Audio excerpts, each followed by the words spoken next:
The following story has been brought to you by StoriesToInspire.org. When I was a kid growing up, I went to a school that was a very school pride. My high school had a lot of school pride. And one of the things that we did at the end when your senior year was they had something called senior seminar. Senior seminar is they take high school seniors, and they basically, most seniors, and they team you up with freshmen, and they have school pride and a school weekend. And basically you make it. No, I was not a great student at all. I was a rough kid growing up. I'm still paying my mom back. I don't know how much I owe her, but I owe her. I was such a bad kid, I'll never forget one time. I walked into the principal's office, where I spent most of my time. And the principal, I kid you not, I walk in, he picks up the phone, and it's my mom. I said, "How'd you get my mom?" He goes, "Oh, I moved your mother to speed dial. It was just easier for me." And he shows me his phone. His wife, his mom, my mom. And my mom is central. You know those Jewish mothers that are crazy defenders of their kids? You know those types of it's insane what they say, but they just get away with it. You know those mothers? My mother is central casting like that. She'd pick up the phone every time, "Mrs. Harary," and then she'd go into it. "He didn't do it. It's not his fault.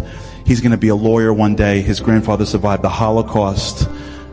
And he's like, "Mrs. Harary, he almost burnt the school down." And she's like, "You can get insurance proceeds. The building was ugly." That type of psychoness, you know what I'm talking about? That's my mom. Defending me to a level where even I'm uncomfortable. One year I ran for the student vice president and I won.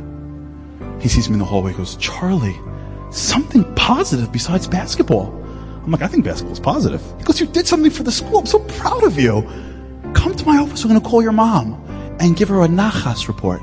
I'm like, "What does that word even mean? I never heard that word before. Used in my direction." He goes, "We're going to tell her something nice about you." I'm like, "This is wonderful. I don't know how she's going to react." I'll never forget this. I go to his office, sit down, picks up the phone. It's my mom. He goes, "Mrs. Harary," and she goes into it. "He didn't do it. It's not his fault. He didn't mean it. His grandfather survived the Holocaust." So he goes, "Mrs. Harary, Mrs. Harary, Mrs. Harary." He goes, "I am calling for something good." I'll never forget this. It's silence. And she goes, "Who is this?" Yep. That's me. So I'll never forget listen, I'll tell you honestly, I was a good kid. I just couldn't sit. I could barely stand behind the podium. Can you imagine me sitting for 8 years or 12 years? Forget about it. It wasn't happening. I'm bouncing all over the place. So I wasn't a good student, but I was a good kid. I played basketball, I was involved in whatever. And I always thought in my heart that the school knew that. I always thought the school got it. There are student kids that just can't sit. But they're not bad kids. They just can't sit. There's a difference. I'll never forget the day that they published the seminar list. The seminar lists are all the seniors they want interacting with freshmen. I mean, it's not like you have to be a math tutor. You know what I'm talking about? It's not a tough list to get on. I'll never forget this my whole life. I go to school that morning. I walk right up to that list. Seminar is my thing. Are you kidding me? I'm ready to rock and roll. I got the songs. I got the whole thing. I go on the list and I'm like, A, B, C, D, E, F, G, H. I'm like, there's no H. Maybe they spelled Harary with a Q. I don't know. I, J, K, I must have missed it myself. A, B, C, D, E. A, B, C, D. And it dawned on me. They didn't put me on the list. And for the first time in my life, I said to myself, maybe I'm a bad kid. Maybe I'm a bad kid. I thought I was a good kid that couldn't sit. But maybe they see something in me that I didn't see in myself. Maybe I'm really a bad kid. They don't want me around other kids. And I felt so stupid. I'm such a moron. Here I am thinking that I'm a good kid. All these years I'm walking around and thinking they know that I'm a good guy. I just can't sit. And here I am. I'm a bad influence. And that hit me like a punch in the stomach. I called my mom and said, "Mom, I gotta go home." She's like, "You okay?" I'm like, "I gotta go home." And on the way out, people are like, "You going to seminar?" I'm like, "Seminar's stupid. I hate seminar." Just to be a guy about it. I go home, I'm out for the day. Our principal was a guy named Rabbi Eliach. He's one of the famous principals in New York. He had a son named Yotav Eliach who taught me Zionism in 9th grade. I'm in 12th grade. 3 years ago, one elective class. I'm sitting in my house. My mom picks up the phone.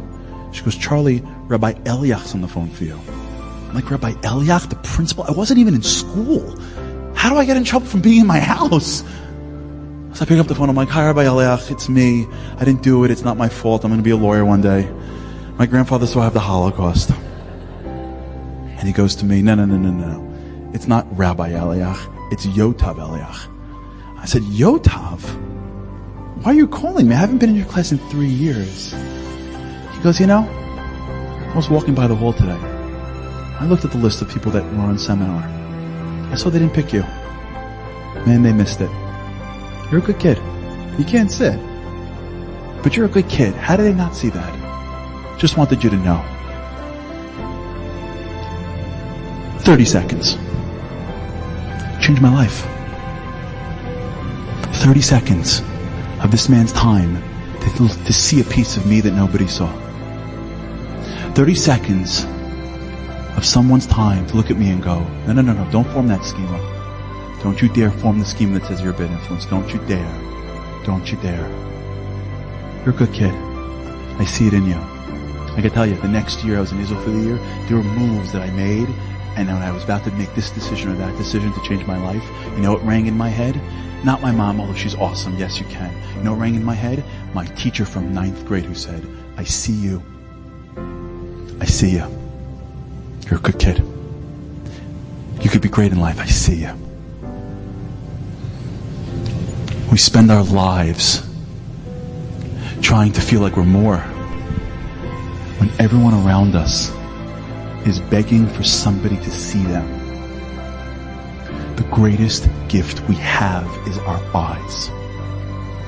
And we can use it to go to our family and to our friends and to our employees and to and you could use your eyes to walk around and see the greatness in other people that they don't see in themselves.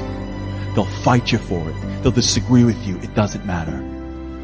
But by looking at them to who they can be, you may be unlocking a piece of them that would never have come out but for you.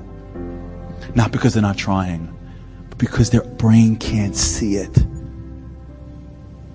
Enjoyed this story? Come again. Bring a friend. StoriesToInspire.org